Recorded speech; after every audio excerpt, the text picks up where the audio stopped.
दिल मुंहिंजी मूंखां सवाल पुछो तोखे मुल्क मदीनो छो वणंदो आहे। मूं सुॾकी चयो मुंहिंजी दिलड़ी चरी मुंहिंजो मदनी मिठो हुते रहंदो आहे। दिल मुंहिंजी मूंखां सवाल पुछो तोखे मुल्क मदीनो छो वणंदो आहे। मूं सुॾकी चयो मुंहिंजी दिलड़ी चरी मुंहिंजो मदनी मिठो हुते रहंदो आहे। जंहिं सजण जे ख़ातिर जग जोड़े ही मंडल मोल मचायो आहे। जंहिं सजण जे ख़ातिर जग जोड़े ही मंडल मोल मचायो आहे। हिन हस्तीअ मथां मुल्कनि खे गॾे हिन हस्तीअ मथां मुल्कनि खे गॾे दुरूद ख़ुदा ख़ुदि पढ़ंदो आहे। दुरूद ख़ुदा ख़ुदि पढ़ंदो आहे। मूं सुॾकी चयो मुंहिंजी दिलड़ी चरी मुंहिंजो मदनी मिठो हुते रहंदो आहे। मूं सुॾकी चयो मुंहिंजी दिलड़ी चरी मुंहिंजो मदनी मिठो हुते रहंदो आहे। शगन शाह नदर ते अची खैर नबीअ खां घुरंदा आहिनि।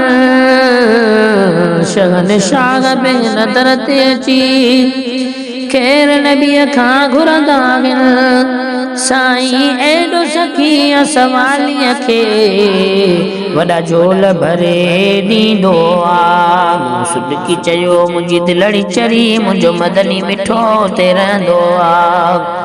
मूं सुॾकी चयो मुंहिंजी दिलड़ी चरी मुंहिंजो मदनी मिठो हुते रहंदो आहे।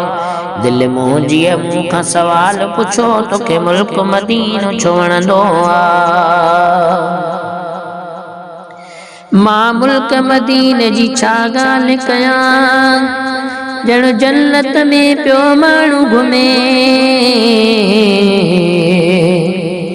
मां मुल्क मदीने जी छा ॻाल्हि कयां ॼण जन्नत में पियो माण्हू घुमे।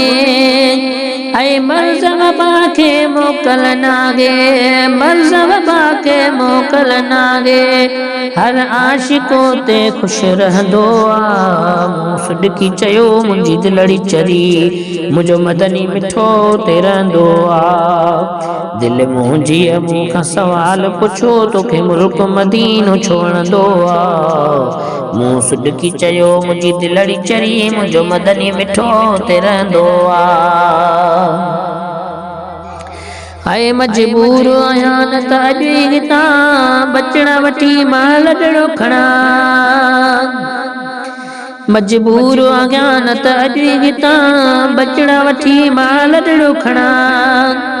छिरकईंदा आहिनि वठ पवंदा आहिनि छिरकईंदा आहिनि वठ पवंदा आहिनि साग सैद लेस कंदो आहे। मूं सुॾकी चयो मुंहिंजी दिलड़ी चरी मुंहिंजो मदनी मिठो ते रहंदो आहे। दिल मुंहिंजी मूंखां सवाल पुछो तोखे मुल्क मदीनो छो वणंदो आहे। मूं सुॾकी चयो मुंहिंजी दिलड़ी चरी मुंहिंजो मदनी मिठो ते रहंदो आहे।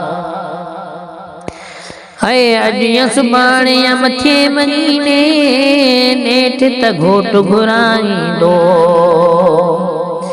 अॼु या सुभाणे या मथे महीने नेठ त घोट घुराईंदो।